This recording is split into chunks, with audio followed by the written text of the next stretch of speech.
राधे राधे दोस्तों, कैसे हैं आप सब। आई गेस आप बहुत अच्छे होंगे। अगर आप चैनल पे फर्स्ट टाइम आए तो प्लीज़ सब्सक्राइब कीजिए। आई नीड योर सपोर्ट अभी ग्रो करने के लिए। Let's discuss about the few of the news and the stocks जिन्होंने आज बहुत सारी मूवमेंट हुई है मार्केट में। तो फर्स्ट ऑफ ऑल एक न्यूज़ आर्टिकल है जो मैं आपके साथ डिस्कस करना चाहता था। बेसिकली 10 लार्ज कैप स्टॉक्स जो एनालिस्ट एक्सपेक्ट कर रहे हैं to soar by 40%। So basically large cap stocks होते हैं जिनकी मार्केट कैप बहुत ही टॉप लेट्स से निफ्टी के टॉप 50 या टॉप 100 स्टॉक्स में आते हैं, उनको लार्ज कैप स्टॉक्स बोलते हैं। बेसिकली टॉप 50 में निफ्टी 50 होता है, उसके बाद नेक्स्ट में नेक्स्ट 50 में आते हैं, तो 100 वालों को लार्ज कैप बोलते हैं।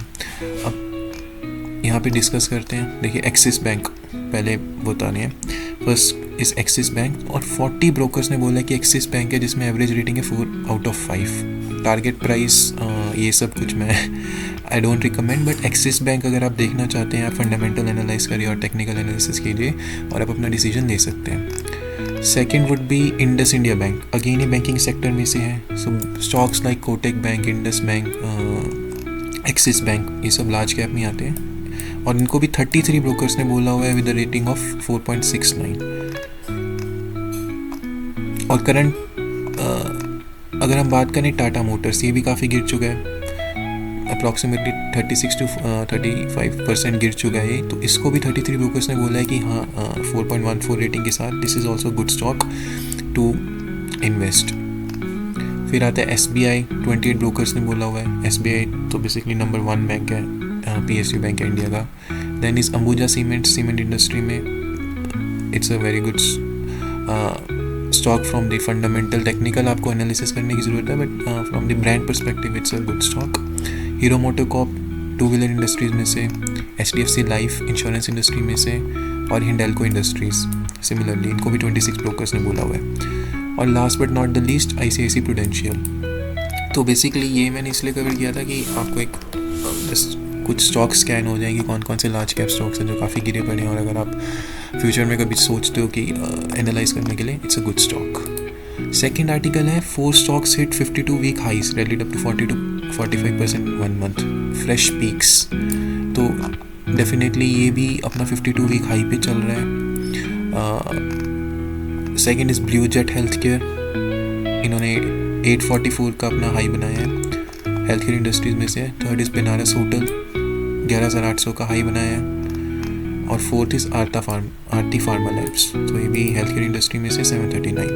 तो इस गिरती हुई मार्केट में भी कुछ स्टॉक्स हैं जो 52 वीक हाई बना रहे हैं। So these were the 4 stocks. Moving on, next news है कि निफ्टी का वीकली बुलिश एनगल्फिंग कैंडल बना है जो एक सिग्नल करता है स्ट्रेंथ अकॉर्डिंग टू एनालिस्ट, और की रेजिस्टेंस है 23,800।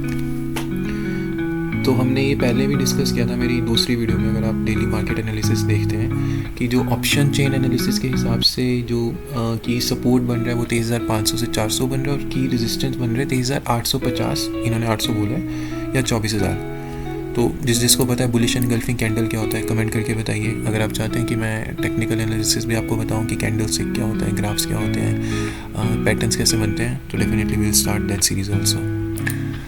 फिर आता है इलेक्ट्रिक का रिजल्ट है, बेसिकली 5% गिर गया है क्योंकि जो Q3 की लॉस थी वो वाइडन हो चुकी है ईयर ऑन ईयर बेसिस पे 564 करोड़। तो ओला इलेक्ट्रिक सबको पता है कि अभी लॉन्च हुआ था लास्ट ईयर, तो हाई बनाने के बाद वो गिरता ही जा रहा है, और अभी 5% और गिर चुका है क्योंकि इस पर काफ़ी इश्यूज़ भी आए थे। इनकी जो कंज्यूमर है और जो सर्विस सेंटर है बिल्कुल भी अच्छी सर्विस नहीं दे रहे हैं, कंज्यूमर्स आर नॉट हैप्पी, और नए प्रोडक्ट्स बनाए जा रहे हैं, बट आफ्टर सर्विस मार्केट में बहुत इश्यूज़ थे, तो अभी 5% गिर चुका है। काफ़ी केसेस में तो स्कूटर्स में आग लग गई थी।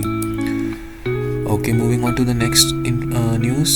सो trend in retail investor are shifting from stocks to bonds. तो ये इंपॉर्टेंट न्यूज़ है क्योंकि अभी तक क्या था, 4-5 साल से कोविड के बाद बुल मार्केट चल रही थी तो सब स्टॉक्स ले रहे थे, बट अभी थोड़ा सा जब से स्टेबल हो रहा है कि ट्रम्प आया और कैओटिक और वॉलेटाइल सिचुएशन है, तो अब काफ़ियों का इंटरेस्ट बॉन्ड्स की तरफ भी जा रहा है। तो आपको भी देखना चाहिए कि अगर आपको अपना पोर्टफोलियो सेग्रीगेट करना है कि बॉन्ड्स में इन्वेस्टमेंट मूव करनी चाहिए गोल्ड में, इट्स अ गुड आर्टिकल।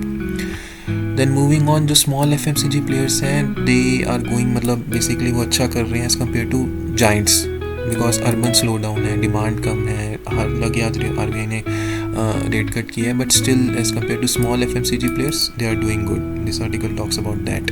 और 9.7 की ग्रोथ दिखी है ड्यूरिंग द फेस्टिव क्वार्टर में. हालांकि जहाँ ज़्यादातर जो लार्ज कैप कंपनी से वो कह रहे थे कोई डिमांड नहीं है, बिकॉज उस स्केल पे डिमांड लानी थोड़ा इशू भी आता है, but they are doing good. उसके बाद there is this article. So basically solar industries है, इनको आई गेस इट वाज इनको गवर्नमेंट ऑफ इंडिया से कॉन्ट्रैक्ट मिला है. तो अब अप्रॉक्सीमेटली 6,084 करोड़ का, और producing Pinaka in rocket systems. तो दिस ये NSE की वेबसाइट पे है ये सब कुछ. इनको कॉन्ट्रैक्ट मिले हैं and that's good. Like it would be HEBF, enhance, MLRS, DRDO. तो 6,084 करोड़ का इनको कॉन्ट्रैक्ट हुआ है सोलर इंडस्ट्रीज़ को. सो ये भी ट्रैक करने के लिए अच्छा है. Moving on, last but not the least, ITC को एक्वायर करना है. इन्होंने एक्वायर किया और 40% stake in frozen food brand Prasuma and plans full take over in 3 years. तो आप देखिए कि एक्विजिशंस बहुत कर रही हैं जो बड़ी कंपनीज़ हैं. ये स्मॉल कंपनीज़ में अभी इन्होंने जहाँ भी इनको ग्रोथ दिख रही है, अगर ये खुद ग्रोथ नहीं कर पा रहे हैं तो ये एक्विजिशंस के थ्रू ग्रोथ कर रहे हैं. जो भी ब्रांड्स मिल रहे हैं उन्हें खरीद रहे हैं ताकि इनका EPS और इनका ग्रोथ आते रहे और इनकी अर्निंग्स अच्छी रहे, रेवेन्यू बढ़े. तो बेसिकली प्रसूमा इन्होंने 40% स्टेक खरीद ली और 100% ये ओवर द ईयर्स खरीदेंगे. तो जो बंदे ITC या फूड या कंज्यूमर बेस्ड स्टॉक्स ट्रैक करते हैं उनके लिए एक अच्छी न्यूज़ है टू एनालाइज. या दोस्तों, आपको ये वीडियो कैसी लगी प्लीज़ कमेंट करके बताइए, फीडबैक दीजिए. और हाँ, प्लीज़ चैनल को शेयर कीजिए, सब्सक्राइब कीजिए और लाइक कीजिए. Thank you.